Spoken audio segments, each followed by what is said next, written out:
النهاردة هوريكم ازاي نعمل شنطة لولي كبيرة تنفع للخروجات وللمناسبات. هاي، ازيكم عاملين ايه؟ النهاردة هنحتاج خيط سنارة مقاس 7 وهنحتاج لولي مقاس 16. عايزين من الأول نتعلم ازاي أصلا نستعمل الخيط ده. أول حاجة احنا هنقص جزء صغير بما اننا في الأول لسه بنتعلم، وبعد كده نمسكه من ناحيتين، جزء في ايدينا اليمين وجزء في ايدينا الشمال. البداية هنا ان احنا هنحتاج نستعمل 4 حبات لولي. ازاي بقى هنستعملهم؟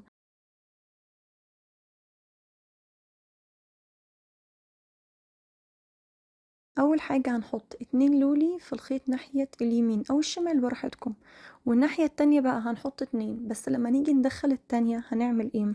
هنمسك الخيط ونرجع ندخله تاني في نفس اللولي، بحيث ان احنا نعمل شكل دايرة. الدايرة دي بقى هي اللي هتعمل العقدة. كل مرة هنضيف خرز هنحتاج ان احنا نعمل عقدة. العقدة دي هي اللي بتثبت الشنطة كويس قوي أو المشروع بتاعنا كويس قوي. لو دي أول مرة ليكوا في استخدام خيط السنارة، بلاش لما تيجوا تقطعوا يكون الخيط ده طويل، لأن وانتوا جايين تعملوا العقد ممكن العقدة دي تبوظ منكم والخيط ده يبوظ ويتقطع، أو ما تكونوش عارفين ازاي تتحكموا ان انتوا تعملوا عقدة أصلا وتيجوا تبرموا العقدة دي يقوم الخيط ده واقع منكم. الأحسن في البداية ان هو يكون الخيط ده مقصوص حتة صغيرة، مثلا هتلاقيها بتعمل معاكوا 4 معاينات جنب بعض مثلا أو 5 معاينات جنب بعض. وبعد شوية لما ايديكوا تاخد عليها، قصوا بقى خيط سنارة طويل يكون مثلا مكفي معاكوا سطر كامل أو سطرين زي ما تحبوا. وطبعا دي البداية، لكن بعد كده لما نيجي نكمل على نفس السطر اللي احنا فيه هنحتاج نقلل لولي. ازاي نعرف احنا محتاجين نقلل ولا نفضل بنفس العدد؟ هو ان احنا نعد الحتة اللي فاتت اللي احنا سبناها وصلت لكام لولي. دلوقتي احنا لسه في اول المشروع، يبقى اكيد هنحتاج 4. خدوا بالكم اللولي ده تقيل، يعني الشنطة دي هتكون تقيلة، فلازم نكون مثبتين كل العقد كويس قوي. ولما نيجي برضو نركب حلقات نركب حلقات تكون واسعة عشان برضو تستحمل ان هي تعدي ما بين اللولي ده.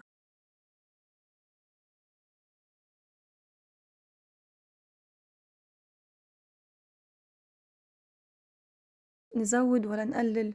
نشوف الشكل اللي قبله كان عدد اللولي كام وهيحتاج في المرة اللي بعدها بقى كام لولي. بما ان هي الشكل اللي قبله 4، احنا محتاجين نرص جنبها كمان 3، فنعمل برضو الشكل المعين. دلوقتي زي ما انتوا شايفين هدخل واحدة في الخيط الأولاني وفي الخيط التاني 2، وبرضو الخرزية التانية في الخيط التاني هي اللي بنرجع فيها الخيط ونعمل دايرة وناخد الخيط الأولاني وندخله جوه الدايرة وتبقى عقدة ونشد جامد قوي، وهيعمل الشكل اللي انتوا شايفينه ده. طيب بعد كده هنعمل ايه؟ بعد كده هنبدأ نزود خرزتين بس عشان برضو احنا محتاجين نكمل الشكل. أول مرة تبقى 4 وتاني مرة 3. طب ومن بعد كده هنكمل ازاي؟ من بعد كده هنكمل ب2 بس، ونكمل بقى لحد آخر السطر. في حجم الشنطة دي أنا هعمل بالعرض 10 خرزات وبالطول 13. طب مين فيهم بقى اللي أنا بحسبه دلوقتي؟ دلوقتي اللي أنا بحسبه إن أنا عايزة يكون، لما هوريكم بعد شوية، إن يكون السطر اللولي اللي بارز فوق هو 10، يعني بنعمل 10 خطوات. إنما ال13 ده هو الصفوف اللي أنا هكملها لحد ما أكمل الشنطة كلها، هي 13 صف. احنا لما بنيجي نتحرك من الشكل للشكل اللي بعده بنعمل ايه في خيط السنارة؟ لازم نوصل بخيط السنارة ان هو يكون طالع من 2 لولي. واحدة بتكون اللي هي بالعرض اللي هو احنا هنعمل فوقها الشكل، وواحدة بتبقى في الناحية اللي في الجنب علشان خاطر نزود عليها اللولي. في حركة تانية ان احنا ممكن نمسك خيطين السنارة ونربطهم في بعض عادي زي الفيونكة، بس دي بتبقى العقدة بتاعتها باينة شوية من بعيد. احنا برضو هنستعملها، بس هنستعملها امتى؟ لما خيط السنارة بتاعنا يخلص. لما نلاحظ ان هو هيبدأ يخلص، ساعتها المرة دي مش هنعمل عقدة اللي هي بدايرة وندخل خيط السنارة التاني جواه، لأ، هنعمل الربطة بتاعة الفيونكة ونقوم بقى قصين الزوايد. بس قبل ما نقص الزوايد هنعمل ايه؟ هندخل الجزء اللي باقي من خيط السنارة جوه مثلا اللولي اللي جنبها واللي بعدها واللي بعدها، مثلا نقوم معدينها في 2 لولي، نخبيها في 2 لولي عشان برضو نثبت العقدة دي، والباقي من الخيط بنقصه.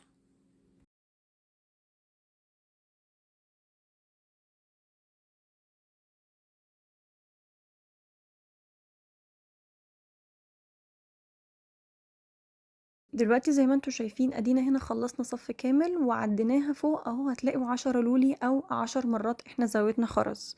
طيب دلوقتي احنا عايزين ندخل للسطر اللي بعده، هنعمل ايه بقى؟ ازاي نطلع من السطر الأولاني للتاني؟ نشوف خيط السنارة عندنا واصل لفين، يعني واصل في أنهي مكان في الخرز. مش الشكل اللي احنا بنعمله عبارة عن معين، المعين ده يعني خرزة فوق وتحت وخرزة يمين وشمال. ملناش دعوة بقى دلوقتي باليمين والشمال، لا احنا عايزين نروح للخرزة اللي هي سواء فوق أو تحت عشان نبدأ نطلع بالصف اللي بعده. فهنشوف مكان خيط السنارة مثلا لقيناه في ناحية الخرزة اللي هي يمين أو شمال اللي هي ناحية بره.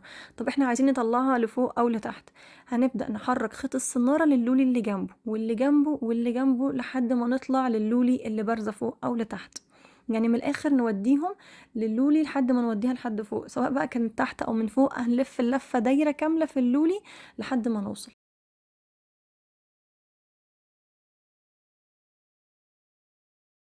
دلوقتي اهو زي ما انتوا شايفين انا طلعت خيط السنارة للولي اللي فوق. الخيط السنارة هنا انا لفيته دايرة كاملة عادي جدا لحد ما اوصل. بعد كده هبدأ ازود كام واحدة؟ هزود 3، بداية كل سطر بزود 3، واحدة في الخيط الاولاني واتنين في الخيط التاني. طيب دلوقتي انهي واحدة بقى يمين ولا شمال من اللي في ايدي هي اللي بزود فيها 2؟ خيط السنارة اللي متوجه ناحية المشروع بتاعنا هو ده اللي احنا بنعمل فيه الرقم الأكبر اللي هو 2، وهو فيه اللي احنا برضو هنعمل الدايرة اللي بنعمل فيها العقدة. وبناخد الخيط اللي هو ناحية بره المشروع، هو ده اللي بدخله في العقدة. زي ما انتوا شايفين اهو دلوقتي زودت 3، 2 من ناحية خيط السنارة اللي هو ناحية المشروع، وواحد اللي هو ناحية بره وهو ده اللي بدخله في العقدة الدايرة اللي هي عند الخيط اللي ناحية المشروع.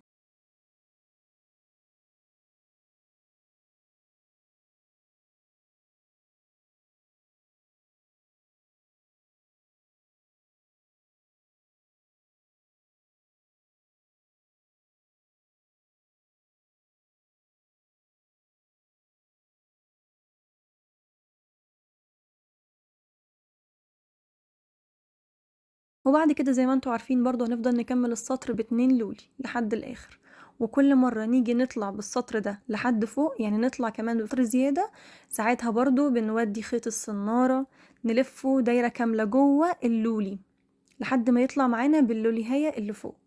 يبقى عندنا واحدة طالعة من يمين اللولي اللي هي واحدة اللي فوق دي، واحدة طالعة من الشمال بتاع اللولي. وساعتها بقى نبدأ نزود تاني، أول كل سطر بنحط 3 لولي، تكملة السطر بتحط 2 لولي.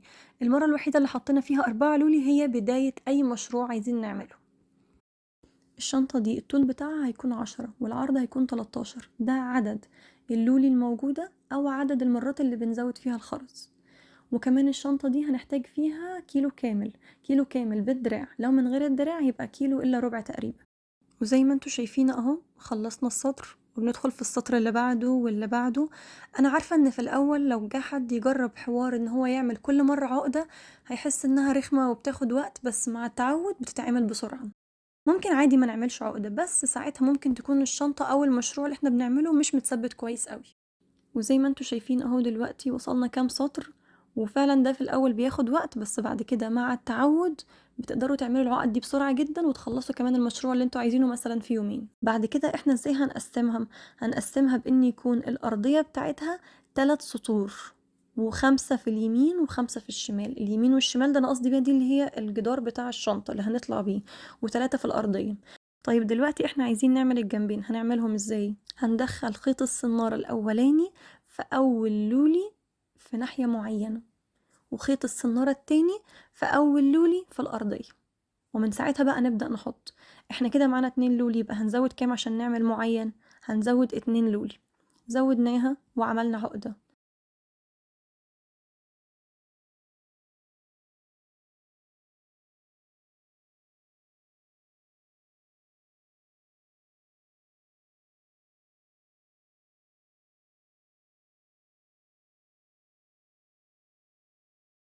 وبعد كده هنعمل نفس الحركة، هناخد خيط السنارة وندخله في اللولي اللي جنبها من تحت، ونبدأ برضو نحط كمان 2 لولي. طب وبعدين المرة التالتة بقى بنعدي خيط السنارة في اللولي التالتة اللي في الأرضية، واللولي الأولانية في الناحية التانية في الشمال، وآخر واحدة في السطر في الأرضية هنحتاج نزود واحدة لولي بس. انتوا بتعدوا بنفسكم وبتشوفوا احنا محتاجين واحدة ولا 2 ولا 3، هتلاقوا في السطر آخر لولي فيهم هتحتاج ان هي واحدة بس. طيب وقفلناه، وبعد كده نطلع تاني بخيط السنارة من ناحية الشمال في تاني لولي بالعرض، ومعانا دلوقتي خيط السنارة الناحية التانية هندخل معاها قد ايه؟ 2 لولي، تاني مرة برضو 2 لولي، المرة التالتة لولي واحدة، وهكذا. لو عايزين نعمل الشنطة تكون أصغر شوية طبعا بنحتاج ان احنا نقلل العرض ده، اللي هو نقلل عن 10، بس 10 ده رقم بيرفكت ان هو ياخد الموبايل بالعرض. طب لو احنا مش مهتمين ان احنا نحط فيها الموبايل بنقلل الرقم ده. وبرده في الطول انا هنا مخليه الارضيه تاخد معانا كذا حاجه في الشنطه، لا احنا ممكن عشان نحتاج لولي اقل او مساحه اقل ممكن نخلي الارضيه دي يكون عرضها 2 بس من اللولي او واحده بس من اللولي، انما هنا انا عامله شنطه كبيره هيبقى 3. ويفضل لما تيجوا تعملوا شغل بخيط السنارة ان انتوا تجيبوا البكرة الكبيرة زي ما انتوا شايفين انا استعملتها في الفيديو، مش البكرة الصغيرة. لو حابين ان انتوا تعملوا مشروع صغير او تبتدوا ان انتوا تتعلموا هاتوا البكرة الصغيرة هتعمل معاكم شوية من مشروع، لكن لو محتاجين تكملوا مشروع كامل او خلاص انتوا هتشتغلوا فيها على طول هاتوا البكرة الكبيرة. النص كيلو لولي في حدود 150 جنيه، وخيط السنارة الكبير في حدود 75 جنيه. طبعا كل حجم لولي وكل شكل سواء كان بيلمع او مات هيكون ليها سعر مختلف.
وزي ما انتوا شايفين اهو احنا خلصنا الجنبين. دلوقتي الجنبين هنا احنا عايزين نلم الشنطة دي ونخليها ممسوكة كويس، علشان اللمة اللي احنا هنلمها دي هي اللي هنعلق فيها الحلقة بتاعة سلسلة الشنطة، وهي كمان اللي بعدين ان شاء الله هعملها لكم في فيديو تاني اللي هنعمل منها برضو دراع لولي من اليمين للشمال. طيب دلوقتي احنا هندخل خيط السنارة منين؟ هنعد من فوق 1 2 3 بالطول عند اللولي التالتة، هو ده السطر اللي احنا هنبدأ منه. هندخل خيط السنارة بالعرض، مش احنا عارفين احنا عرض الأرضية عبارة عن 3، يبقى من عند السطر التالت هناخد ال3 اللي بالعرض وندخل السنارة فيهم هما ال3 من اليمين للشمال. وبعد كده هنعمل عقدة بلولي واحدة، يعني هندخل اللولي في خيط السنارة ونعمل جواها دايرة ونجيب خيط السنارة من ناحية الشمال ندخلها جوه الدايرة دي ونعمل العقدة كويس قوي ونتك عليها، هنلاقي الشنطة بتبدأ تقفل معايا من الجنب. وبعد كده هنعمل ايه؟ هنقوم واخدين خيط السنارة اليمين والشمال ندخلهم في اللولي اللي فوق اللي جاي عليها الدور برضو يمين وشمال، ونرجع تاني نعمل عقدة بلولي واحدة، وهكذا لحد ما نوصل للسطر التالت فوق، يعني احنا هنعمل 3 مرات. وبعد كده نقفل هنا عقدة كويس قوي، والمفضل هنا ان احنا نعمل عقدة الفيونكة اللي انتوا عارفينها احسن ما نعمل عقدة الدايرة، ودي عشان احنا هنقص الخيط خلاص. وبرضو قبل ما نقصه بنسيب جزء منه ونبدأ ندخله مثلا في كام لولي جنبها عشان خاطر نتأكد ان العقدة دي متتفكش مننا، وبعد كده بقى نقص الخيط الزيادة. هنعمل نفس الخطوات دي في اليمين وفي الشمال.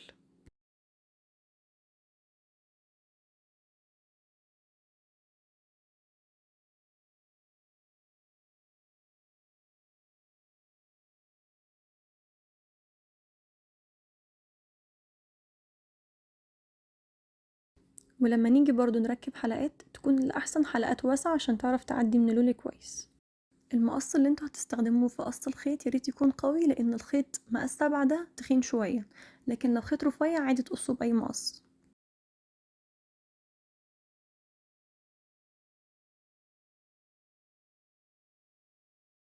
اهو شايفين دلوقتي ده الشكل، هنعمل زي مثلث كده من الجنبين بعد ما احنا ضيقنا الجنبين كويس قوي.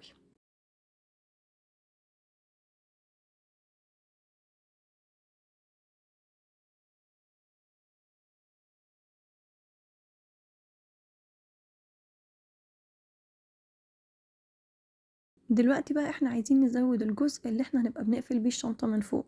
هنعمل إيه؟ هنيجي بالشنطة من فوق زي ما انتوا شايفين العرض معانا اللي باقي هو عدد 6 لولي. طيب دلوقتي إحنا هندخل بخيط السنارة برضو من البداية، هندخل خيط السنارة يمين وشمال في اللولي. طب هنزود كام واحدة؟ هنزود 3 لأن في واحدة في الأرضية. وبعد كده هنكمل بكام؟ هنكمل ب2 وناخد عرض ال6 لولي كلهم. ممكن نعملها على قد سطرين بس كفاية، وبعد كده هنبدأ من السطر اللي بعده نقلل عدد اللولي ده، يعني نخليهم 4 بس عشان ما تكونش الحاجة اللي احنا بنقفل بيها الشنطة من فوق عريضة قوي، لا احنا هنبدأ نخليها صغيرة. ممكن نسيب الشنطة كده من غير ما نحط لها تقفيلة. ممكن بعدين لو حبيتوا كمان ان احنا نجيب تقفيلة تكون التقفيلة دي مغناطيس بتتخيط برضو عادي بخيط عادي، خيط السنارة جوه اللولي. هبقى اوريها لكم في فيديو تاني.